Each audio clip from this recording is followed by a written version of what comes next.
Amerika Serikat terlibat dalam perang Iran-Israel dengan melancarkan serangan ke fasilitas nuklir Iran. Apakah perang maksud kami akan meluas dan bagaimana peran dari Rusia serta Tiongkok?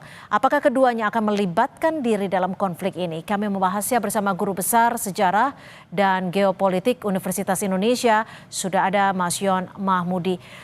Mas Yon, terima kasih sudah bergabung bersama kami di Kompas Petang. Jika kita lihat situasi peperangan di Timur Tengah saat ini, Amerika Serikat sudah menyatakan diri ikut campur dengan menyatakan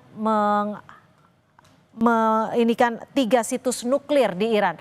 Dampaknya dari keterlibatan AS ini akan seperti apa?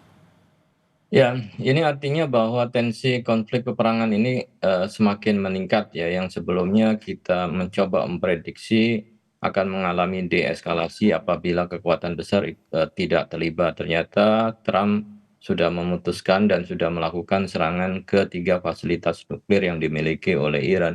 Artinya bahwa ini adalah sudah mulai masuk pada fase semakin memuncaknya ya konflik dan membuka ruang ya perang yang lebih besar karena Amerika telah bergabung dalam operasi bersama dengan Israel guna menghancurkan fasilitas nuklir yang dimiliki oleh Iran. Nah, itu kemudian sasaran target yang dilakukan oleh Iran adalah dengan cara melakukan peningkatan serangan ke wilayah Israel, ditambah lagi sudah mendeklarasikan ya bahwa pasukan Amerika yang ada di kawasan Timur Tengah secara sah ya menjadi target dari Iran, termasuk juga milisi-milisi Iran yang tersebar di beberapa wilayah di Timur Tengah. Artinya ya secara sadar Trump telah membuka perang baru dengan Iran dan milisi-milisinya, dan tentu akan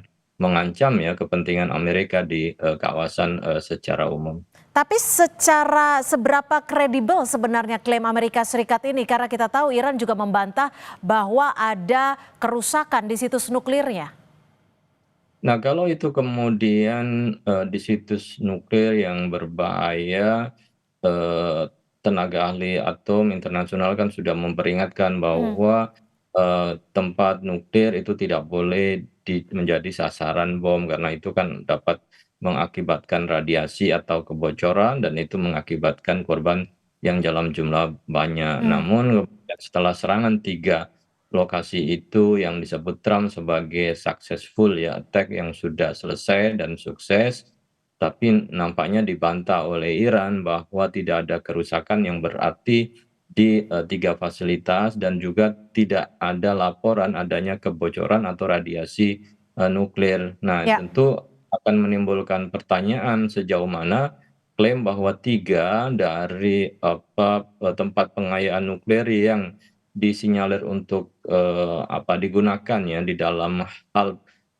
persenjataan, tentu ya harus dipertanyakan Oke. keabsahan apakah betul atau tidak. Oke, Mas Yon, kalau dilihat dari perang di Timur Tengah ini, bagaimana Anda melihat peran dari PBB hingga saat ini? Harusnya kan PBB kemudian segera melakukan sidang darurat ya berkaitan dengan eskalasi perang yang melibatkan Amerika. Memang Dewan Keamanan PBB, Guterres sudah sekretaris PBB, Sekjen PBB sudah menyampaikan keprihatinan dan meminta semua pihak untuk menahan diri dan Ya. tidak ikut memperburuk situasi. Tapi yang terjadi malah Amerika di bawah Trump melakukan serangan yang itu bisa memicu dampak perang yang lebih besar. Nah, ini saya kira yang dikhawatirkan oleh dunia internasional. Ya, kita bicara soal dampak perang. Kalau kita lihat saat ini Amerika Serikat bisa dikatakan dalam tanda kutip membackingi Israel. Bagaimana dengan posisi baik dari Rusia dan juga Tiongkok melihat situasi ini?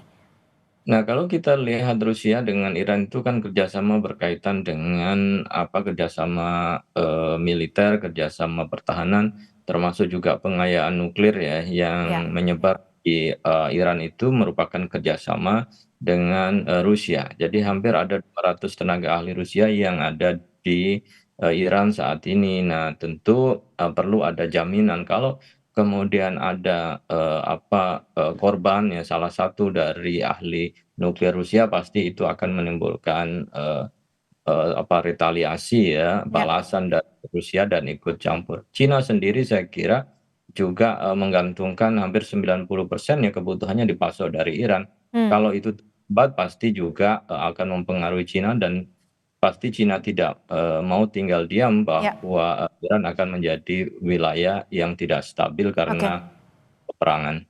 Mas Yon, singkat saja, jika Anda melihat dari situasi saat ini, apakah kedepannya akan terjadi spiral kekacauan, tak hanya soal perang, tapi juga soal ekonomi? Lalu bagaimana untuk mencoba untuk mendamaikan perang antara Israel dan Iran ini? Apakah diplomasi sudah dibutuhkan? Ya, Amerika sendiri, Trump sendiri kan setelah serangan kemudian menyatakan bahwa saatnya untuk melakukan perdamaian. Artinya dia menawarkan negosiasi setelah melakukan peperangan. Tetapi Iran tidak bisa menyerah begitu saja, maka dia harus melakukan balasan yang setimpal. Nah, apabila kemudian Amerika melakukan serangan kedua kalinya, maka bisa dipastikan perang akan meluas. Tetapi Hmm, kalau hanya sekali dan kemudian setelah itu ada proses negosiasi dibantu oleh negara-negara lain, maka tentu akan hanya bisa terjadi, tidak semakin meluas, ya, tetapi bisa diantisipasi ke depannya. Harapannya sih kemudian peran diplomasi bisa segera diperkuat. dilakukan. Nah, Oke. iya, untuk mendapatkan Baik, itu perdamaian. harapan kita bersama agar perang bisa dihentikan dan perdamaian bisa diutamakan. Terima kasih Mas Yon Mahmudi, Guru Besar Sejarah dan juga Geopolitik Timur Tengah Universitas Indonesia, sudah berbagi perspektif di Kompas Petang. Selamat sore. Selamat sore, salam.